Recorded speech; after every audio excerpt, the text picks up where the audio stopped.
My name's Bella. I'm the head tutor at Hello Smart. I have over 5 years teaching experience after graduating with a score of 50 in English and a 99.95 ATAR. Last year, 2/3 of our students scored 40 or above, and a further third scored 45 or above, putting them in the top 2% of the state. Today I'm going to be breaking down this exam in reverse order so that you can see how we would go about approaching and teaching this exam, and hopefully find it helpful. To begin with, section C, this was the argument analysis about the lady who is introducing a no phones policy in her coffee shop. So Maria Adams, owner of a small cafe, is about to reopen after a brief break on holiday. So this is the background information for the piece, and then this here is the article. I'm not going to read through it again because you can find a copy of it elsewhere. But what we will do is we'll quickly go over what are the key appeals and the key things to analyze in it, and then I'll show you a sample analysis of it that I wrote to kind of talk about what are the key things that I would analyze. So first thing here, every line here is quite packed full of techniques and things that you can talk about. So obviously you can't deal with everything, so you've got to be kind of choosy with what you talk about. In this first section, I'd probably talk about how Maria Adams is trying to establish how she's kind of this approachable, informal, local, she uses her first name. And she's someone who owns the coffee shop, so she knows a lot about coffee. She's been there for over 20 years, and she's been here since Gardenville didn't have much to its name. They were the only coffee shop for 10 kilometers around. So this helps to show how she's like really key kind of player in the coffee industry, and also a key player locally, someone who really understands the Gardenville ethos and history. So she builds on that, talking about how the coffee shop was instrumental in getting Gardenville to grow. And then she talks about how part of how they got Gardenville and the coffee shop to grow so much was by always adapting to new trends. And this idea of adapting to new trends and adapting to what customers want is something that she furthers through the piece as a whole. So there's this image here which lots of people analysed quite well, because there were two images. A lot of people missed at least one of them. Always try and do both. Given there are two, you can analyze maybe 2 to 3 techniques each. If you only had one, I would go for 4 to 5 techniques, probably like 3 at a minimum. This idea of how they're always answering what the customers are asking for is something she picks up through here. And then also what she relies on when she says this is what we're doing. So no phones. And she says that's because they're responding to the social pulse. Then she's got this preemptive rebuttal through here, and then this key section in here where she builds this imagery about what the problem is. So if you're struggling with argument analysis, a really good thing to focus on is the imagery characterizing the problem and the imagery characterizing the solution. So here in this piece, we've got this paragraph characterizing the problem and how bad it is, so lots of imagery through there. Then she talks about how other businesses have responded to it in a way that the locals like. So she's saying, I'm not doing anything that's kind of out of whack. I'm only going to be doing stuff that other businesses have done that you guys have already appreciated. And then she builds all the imagery of what this is going to look like. So how good this is actually going to be, and like the solution, how good the solution is going to be. So finally, she closes by saying she's got this really aspirational approach. So she says, not only is this going to help the culture of the coffee shop, but actually it's going to help the culture of Gardenville as a whole. And she kind of leverages what she had at the start about how Gardenville has been helped so much by this particular coffee shop to kind of suggest that maybe it really will have this impact that she's suggesting in the last paragraph here. In terms of the introduction, the issue of social skills and loneliness has recently been raised, triggered for Maria Adams personally by her recent trip overseas. Adams, owner of a small cafe, Coffee Palace in Gardenville, argues in a disappointed then visionary tone that her cafe will go phone-free because of the benefits this will have for the culture of the cafe and Gardenville by extension. Her untitled speech is aimed mostly at Gardenville locals, particularly younger adults, and is accompanied by 2 slides depicting cafe lifestyles. All right, this last bit about the image is kind of optional. Some schools care about it, other schools don't. But you'll see it starts with, context and catalyst, who's the author, what's her argument, what's her tone, who is she addressing it at, or who's she addressing it to, and what is her contention. So introduction's pretty straightforward. It's got all the key elements here. It doesn't have any additional information or any analysis. We can save all that for the body. In my experience, it's okay just to have the contention. I only know of a couple of schools that want the 3 arguments in the introduction. Most schools say not to worry about it because it just adds words. So I hope that is kind of up-to-date information, but that is to the best of my knowledge. Yeah. Let's go into the body. So what I've tried to do, I haven't highlighted all of it, but I've highlighted quite a bit for the first paragraph here. We've got the topic sentence, the language, or what I like to call the device, then the example, the quote, and the effect or analysis / audience impact. I've also highlighted here the summary sentence or linking sentence at the end and transition sentences and phrases just to help you see where the arguments change and how to make it flow. So just through this quickly, Adams argues first that she and her coffee shop have played a pivotal role in the growth and expansion of Gardenville. So that's this first argument. Here, the first 3 paragraphs, possibly even the image. Her first few paragraphs are written in a casual and relatable tone, highlighting how she's a central figure in the town, not merely an external commentator on local affairs. So that's our technique, and this is our effect. She opens by explaining how she is the owner of Coffee Palace and has worked there for over 20 years, characterizing her as experienced in providing coffee to the town. So technique, quote, analysis. Very repetitive, very formulaic, very kind of brick-like. Her personal anecdotes about when she first moved there and the first day they opened position her as a confident member of the community who has been deeply involved with the locals for many years. And then we've got our transition. So having established her credibility, Adam then transitions to positioning her cafe as a modern spot which always adapts to customer wishes. So that's that key appeal we were talking about at the start. So you can see, if you have a look at the structure of the paragraph should be main argument, so main sort of first third, but then within it you will talk about little shifts in the tone and little shifts in the argument. So this paragraph is not exactly the same in intention as this paragraph, and that's what we're going to try and outline, and it especially changes in this next one here. So that's what these transition sentences kind of seek to highlight. By noting that they offer 20 different types of coffee and were the first cafe outside of inner Melbourne to serve the Melbourne magic, the author characterizes her cafe as up-to-date and almost as a pioneer in the local coffee scene. So real focus on not just talking about one description for how she characterizes something, but you can have an adjective and almost another half sentence kind of describing what's going on, and that'll give you the specificity you need to do really well. This point is augmented by an image depicting a lady making coffee behind a counter. So this follows the classic visual analysis in the argument analysis notes, 1 line introducing the image, 3 to 4 elements of analysis, and then 1 line concluding what the image suggests overall. So that's this image here. The woman is smiling, conveying the happiness she derives from her work. So analysis of the first point. Additionally, the image is taken with bright lighting and several clean white appliances, so that's 2 techniques there, conveying how open, professional, and friendly the shop is. Furthermore, the complexity of the coffee machine illustrates the shop's willingness to keep up with the times, while the care with which the woman works underscores their dedication to customer service. The image overall, so this is our summary, adds to the sense that the coffee shop is a comforting space with attention to detail. Ultimately, this first section of the speech leaves the audience feeling that Adams and her cafe are experts in the local area and its coffee scene. So, as you can see, huge restrictions on word limit. You can't talk about everything, but you've just got to try and talk about as many things as you can to show a variety of techniques. Okay, any questions about the first third?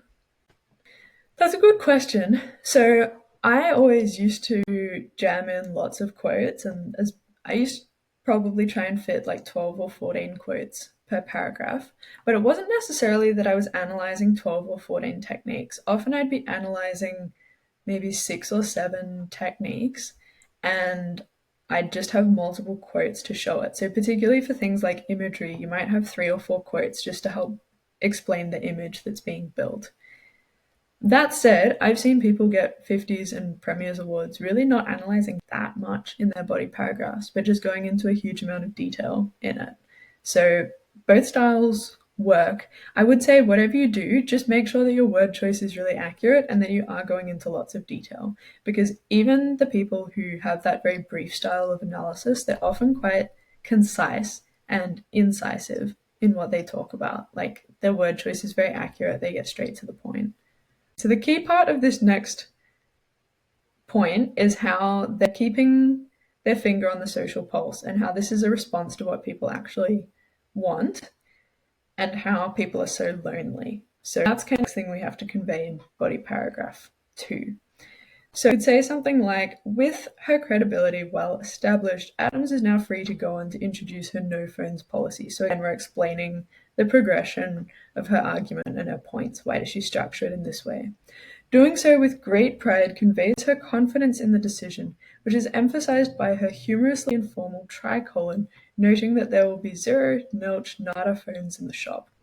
Such assurance is designed to elicit a sense of comfort in the audience, since this change is clearly a firm one. So she's helping them to feel confident by kind of projecting her own confidence. In order to obviate any concerns, Adams immediately follows the proposal with a preemptive rebuttal. She mimics the exclamations from all the people who have to work in cafes in order to convey how she has given the proposal and any downsides serious thought before deciding that they can work in whatever other cafes they please. All right, if you're someone who has been told that you're sort of at the 8 level or the 9 level and you have to get up to the next one by deleting all that kind of stock analysis of things like statistics and preemptive rebuttals, this is a good example of how to do that. So this is how I would answer or how I would analyze a preemptive rebuttal and make my analysis really specific to the article in question. So this not only presents her as having already found solutions, so that's sort of your generic analysis, but also subtly reinforces her certainty in the benefits of the change, since she is willing even to turn away business, minimizing any perceived bias from her as an owner. So here, the analysis is saying this preemptive rebuttal isn't just about showing that she's reasonable, it's about showing that she, in particular, as the owner of this business, isn't just doing this to somehow make more money. She's actually turning away business. So it suggests that there is like a serious commitment she's making to making her cafe a better place. So that's how you can do a more specific preemptive rebuttal analysis. So thus she positions any issues as simply and readily avoidable, encouraging the audience to view the change as having few downsides for their cafe experience. So again, classic analysis there. And then we've got transition. Adams then shifts to an almost despairing tone, outlining why phones are such an urgent problem in the modern day. So that's this section here. And there's quite a bit of analysis on this section because dealing with imagery is really important, particularly if you want to get a 9 or a 10. So by describing how people come in alone, shoulders hunched, and barely able to make eye contact, the author depicts phone-addicted customers as lacking basic social skills. She builds on this by mentioning their anxious huddles and how they're like antisocial penguins, painting an image of these people as disconnected and almost unable to function normally.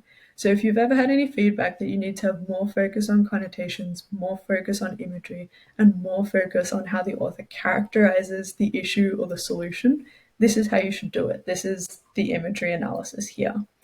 This is furthered by her description of them as totally isolated, so a transition phrase for similar but not exactly the same techniques. Adam goes on to depict the customers as zombieing, a neologism, so a made-up word, which almost attacks the customers as being no longer able to connect with the real world on a human level, possibly implying they are dead inside because of their phone addictions. This is augmented by the suggestion that they may as well be drinking battery acid, implying that these people are so unmindful that they wouldn't even notice if they were drinking a toxic substance. So if you're stuck with this imagery stuff and how to analyze it, a good way of doing it is just by saying the author describes people as X, suggesting that people are your own version of X. So just sort of take what the author says and rephrase it in your own words. Say, if someone was to use this word, what kind of feelings would they be trying to elicit? And basically reword that in your own style. I also had someone ask me if I could do a slightly more detailed example of the analysis of the antisocial penguins imagery. So if you were to do that, you could say something like, she paints an image of customers being completely isolated from the outside world, huddling against the cold environment created by everyone failing to interact normally.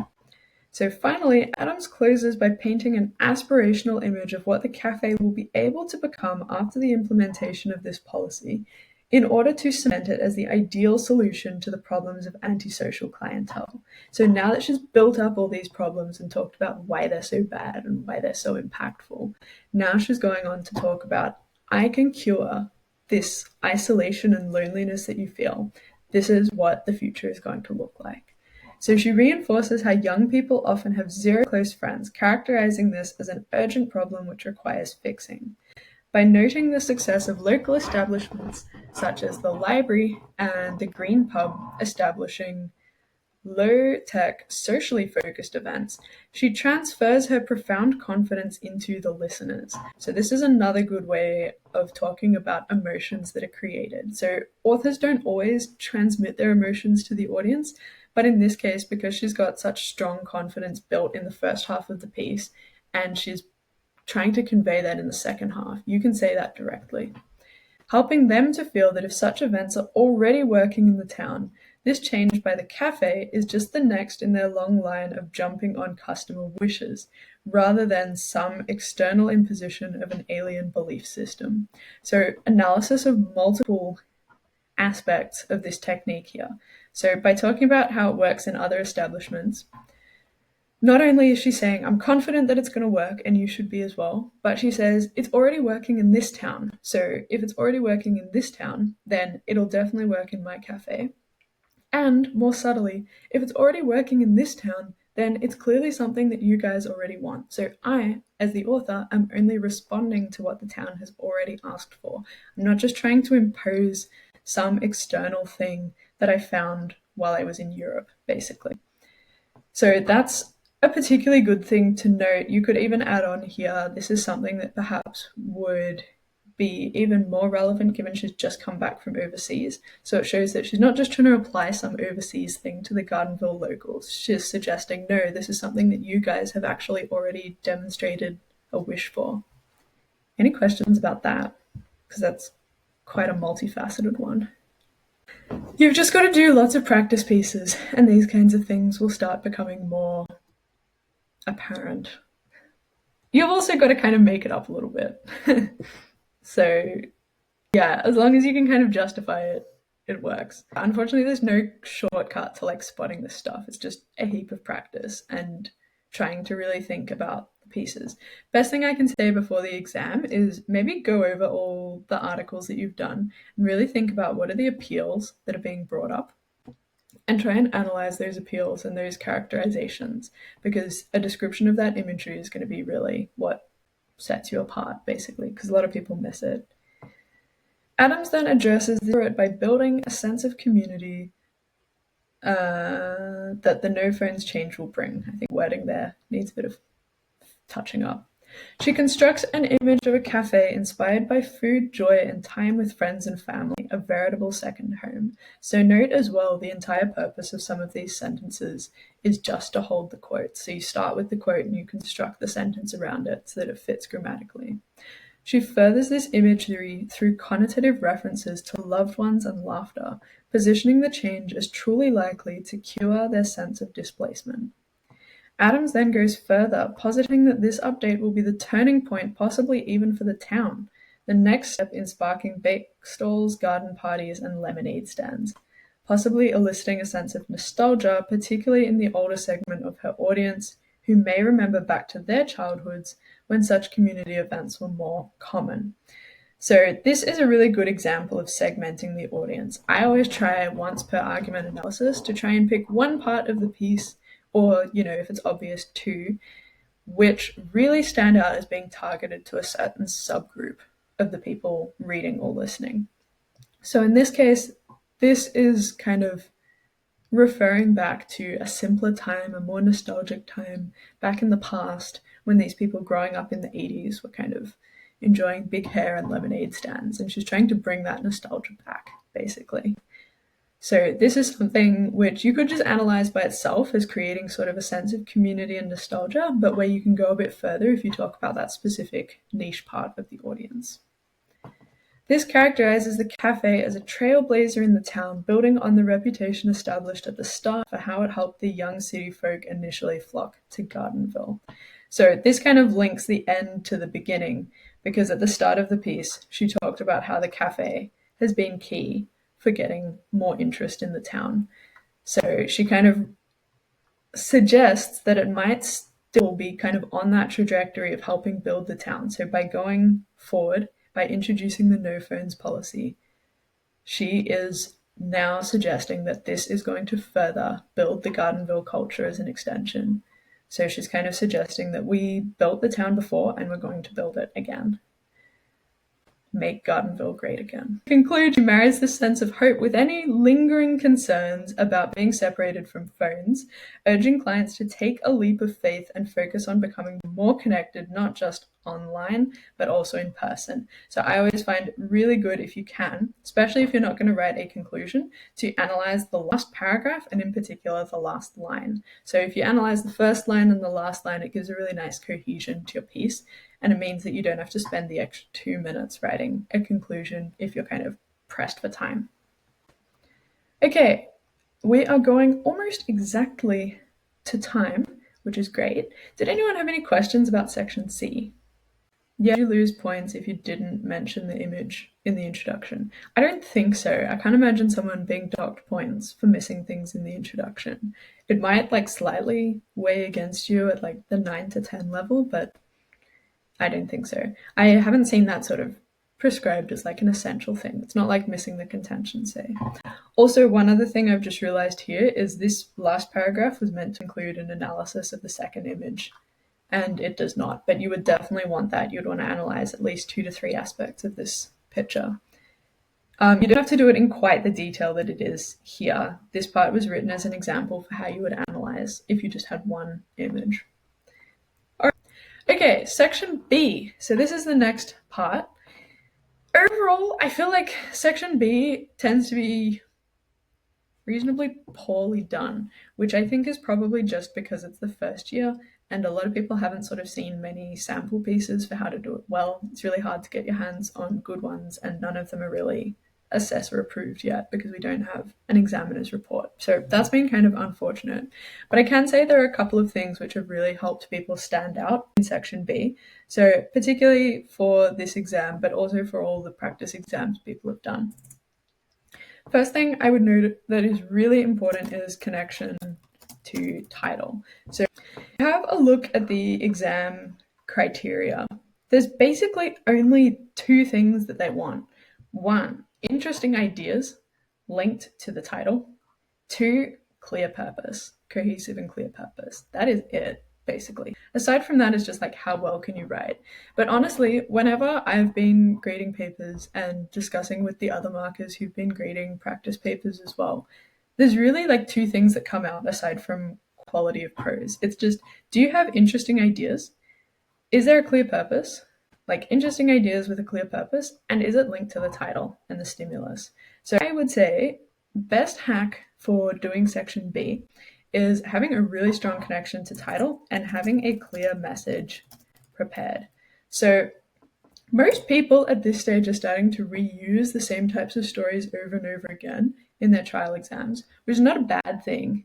You should have some kind of story prepared, but just make sure that whatever story you have has a clear message of some kind. Because I think even for creative pieces, like every creative piece, the purpose of it is to convey a message of some kind. It's got to have some kind of symbolism in it. So do try and end, even if it's just like a little bit, try and end with some message for what is the best way to live, basically, or what is the best way to protest. Say. The other thing is make sure it's connected to the title. So the first 2 minutes of your planning time when you look at section B should be thinking, what is the title I've been given and how am I going to respond to this in an interesting way? So what I would suggest is have a look in reading time at the title, work out what kind of themes turn up in that title, what kind of takes you could have on that, and how you could link it overall to your message. So, for example, if you had this title for protest, doing my part, you might talk about, for example, how protest is like doing your part to make the world a better place. Or I've seen some really interesting approaches to this kind of thing by people who are standing like on the side of protest, like people are on the sidelines who just kind of ignored the thing. So, for example, like an employee in an office where there's harassment going on or something, and they decide not to join in because they said, I'm just like doing my part, I'm just doing my job, like I'm not here to get involved in politics. So just doing my job or my part and work and avoiding protest. So that's an interesting take you could have as well. Depends whether your piece is kind of for or against protest. This would be like an interesting way to kind of explore the guilt of having not protested. This is a really good way of just like addressing it directly. And then overall, what I would do is I would have some kind of message, probably about like the duty to protest, the guilt for not protesting, or the duty to protest well, for example. So some people have written really good pieces about how it's not enough to just protest, but you have to protest in a way that's kind of sustainable or non-violent so that you don't accidentally damage the cause. So that's probably how I would think about approaching this one. And then, of course, you just want to work the stimulus in there in some way if you can. In terms of play, this prompt another world, you should be thinking about things like imagination, creativity, childhood, and also escape. Play as a form of escape as well. In terms of interesting takes, some kind of like psychological escapism would probably work quite well. Some people have written some really interesting stories for play about kind of going back to their childhood and how they used games as like an escape from traumatic events or like as a shield through which to explore the world. So that'd be quite good. And I would probably overall have something about like the transformative experience of play and how when you're in a game, you're kind of not in the real world. So I take quite a conceptual approach to this topic here. Play is quite a tricky one though. It's very broad. It's hard to come up with sort of coherent ways to respond to it. Okay, last one, personal journey that we'll go through. In terms of this one, choices. So I tend to say with personal journey, there are two main themes. So one is storytelling. So this is like personal stories, migration stories, stories of growth, that kind of thing. And then decision making. So having to make choices, make decisions, follow paths.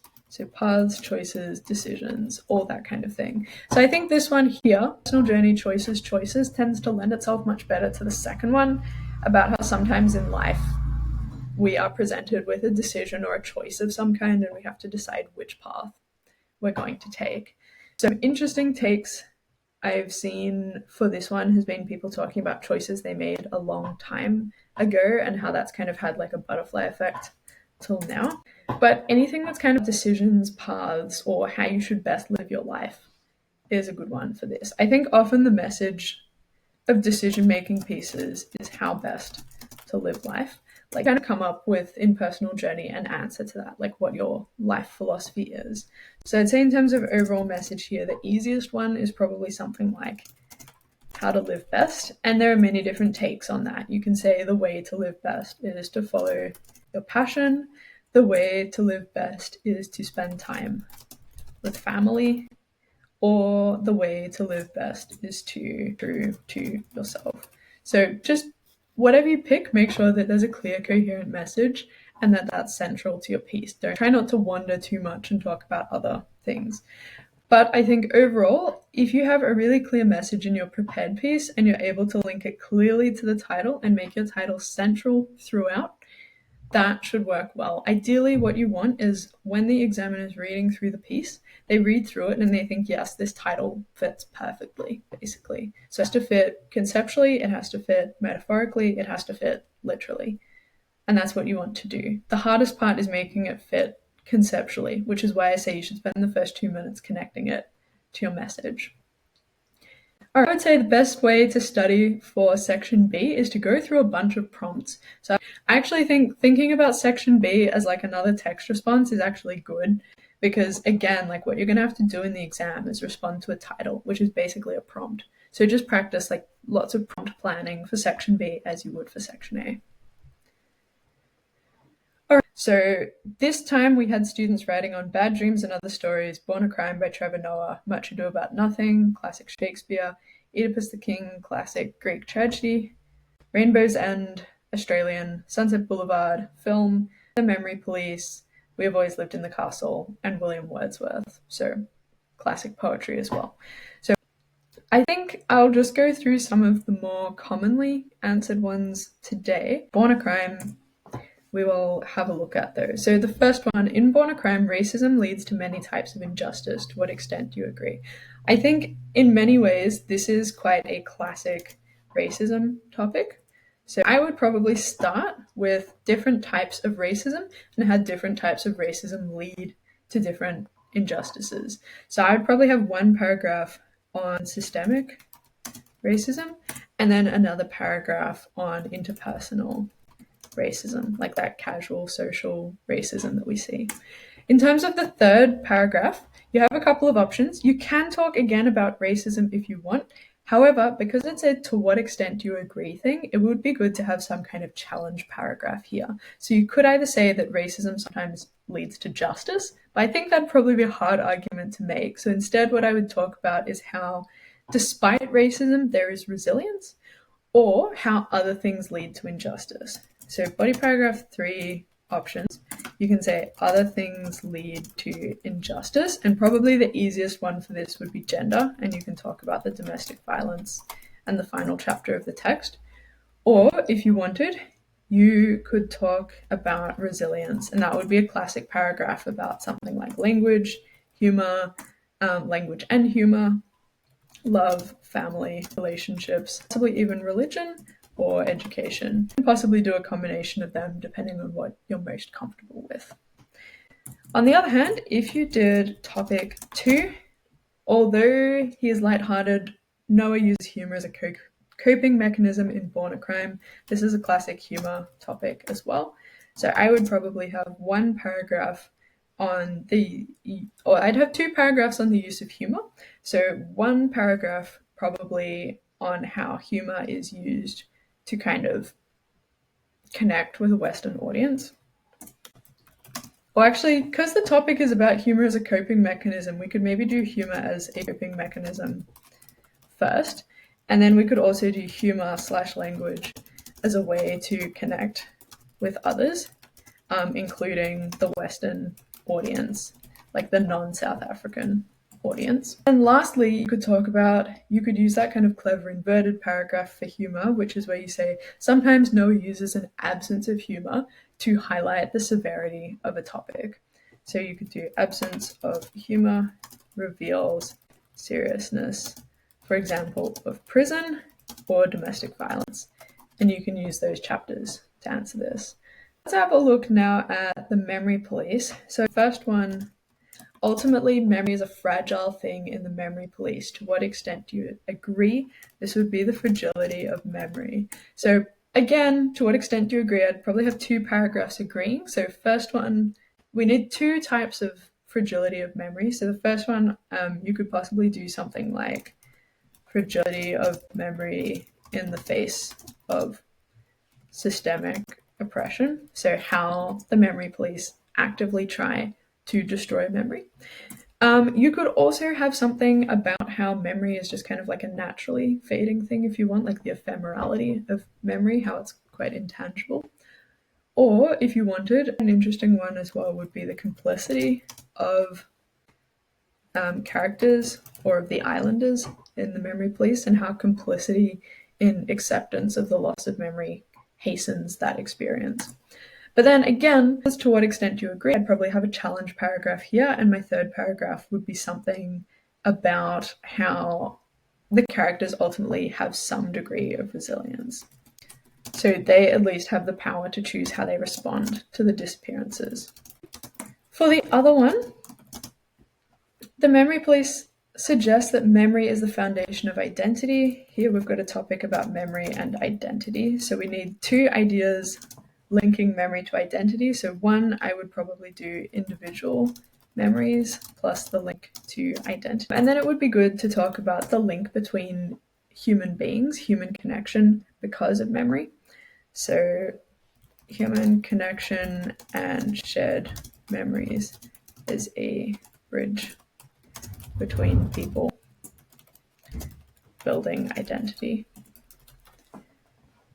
However, again, the memory police suggests that memory is the foundation of identity. Discuss. It would probably be good to have some kind of challenge paragraph here as well. So if that were the case, you've got a couple of options. You could talk about how memory is not the foundation of identity because something else is more important.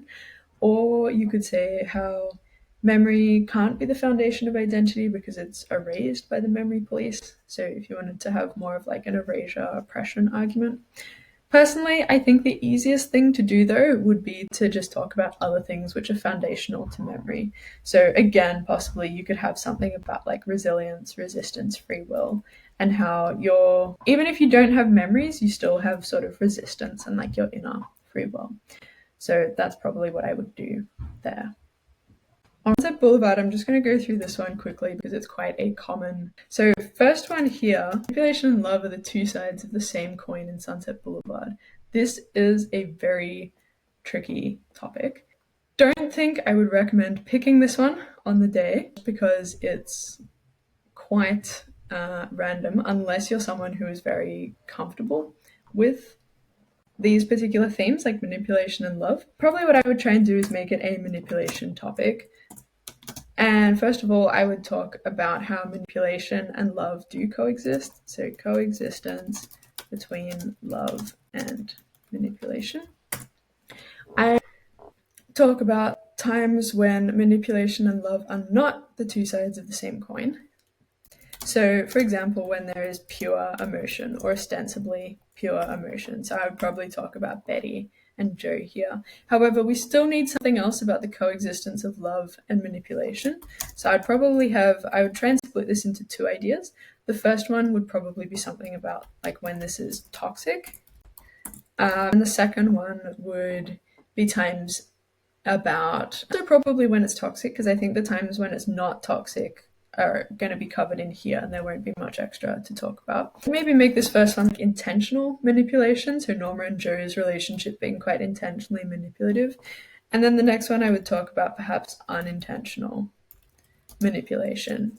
And so, for example, that would be Norma, kind of her emotional manipulation. Some people think that's intentional, some people think it's just kind of subconscious. Go with whatever suits you best. Also, you could talk about how DeMille kind of unintentionally manipulates Norma because he sort of can't bring himself to tell her the truth about how they're not going to make her movie. This is quite a tricky topic, so that's probably the best you could do, but it's not particularly easy because it's not related to anything plans or anything like that. Second one is a very classic discontent topic, so I would probably use the anything plan for this. So one paragraph about how Hollywood has these problems and that leads to discontent. Then that makes your second body paragraph of the anything plan quite easy. Responses to the problems in Hollywood. I would talk about discontent. I would talk about Joe, Norma, and even Betty in this one.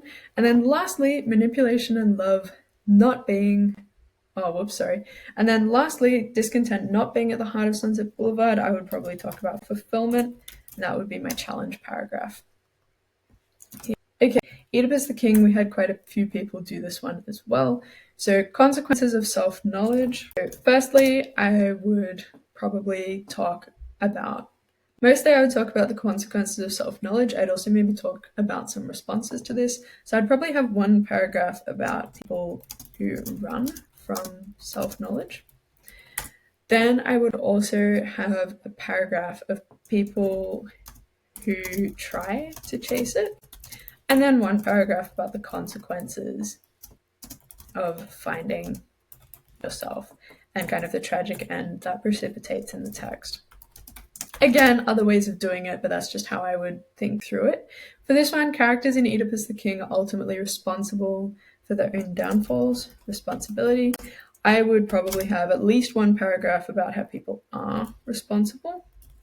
In fact, I'd probably have two. I would have another paragraph. My challenge paragraph would be probably something like fate, how people aren't always responsible. But in terms of responsibility, there's probably two things you can talk about. So one thing would be hubris, arrogance. Another way you could be responsible is kind of willful ignorance. So again, all really classic paragraphs which turn up a lot in Oedipus. William Wordsworth, I think both of these topics can be quite well answered with the anything plan. So for both of them, I would probably have one paragraph about the dangers of industrialization. I would have another paragraph about the benefits of nature, kind of like its sublimity. Also how it's kind of like a religious experience. And then lastly, I would have one paragraph about kind of the ability of nature to teach us about ourselves. So deep personal ability of nature to help us connect with ourselves as a teacher, teach us moral lessons. So for this first one, nature is an enriching force. You can say it is an enriching force that is threatened by industrialization. However, a return to nature means that your life will be better, and ultimately nature enriches our introspective selves. For this one, Wordsworth's poetry is full of moral lessons. First moral lesson, dangers of industrialization. Second, the benefits of returning to nature. Thirdly, the moral importance of understanding yourself and introspection. So both of them are quite solidly covered here. For We Have Always Lived in the Castle, this is quite a common text as well. So for topic 1, it is insecurity which powers action in We Have Always Lived in the Castle. I would talk about class tensions, so the insecurity of those in the lower classes, also the insecurity of those in the upper classes. I would also talk about patriarchy in the second paragraph, so the insecurity of Charles's control over the family and how he has to use manipulation as a way to exert his power. But then lastly, I would say sometimes it's independence which powers action, so the independence of the girls at the end, which allows them to get out of their situation. For topic 2, criticize the assumptions of men. This is quite a classic sort of patriarchy topic. I would start by talking, probably because it's a how topic, you need multiple paragraphs on the assumptions of men. I'd probably have one about like the dangers of patriarchy, possibly 2. I would also have another one about like dangers of class separation, and I would just focus on like the men in the village. And then lastly, for the third one, I would say she criticizes the assumptions of men by celebrating the actions of women. So that's kind of like a challenge way of responding to a how topic, but it's still on prompt. I give much ado about nothing. Pick 1, disguise and manipulation. I would have one paragraph about good disguises, so kind of like benevolent disguises. And then I would have probably 2 paragraphs about malevolent disguises. And you could also say something about how trickery reveals people's true selves as well. You could talk about how kind of Claudio and Leonato are revealed to be not particularly great people when they're put under pressure. Topic 2, human insecurity is at the heart of Much Ado About Nothing. Very classic, easy topic to answer. I would start with male insecurity. Then I would talk about how this male insecurity makes life harder for women, challenges for women. And then lastly, I would conclude by talking about the comedic end and how while human insecurity is at the heart of Much Ado About Nothing, ultimately it is still a positive text. Okay, so we will leave it there for today. We won't go over Bad Dreams and we won't go over Rainbow's End. However, if you have questions about these, you would like to see them broken down, or there's other things you want to go through, please let me know and I'm happy to make another recording on it. Thanks. Bye.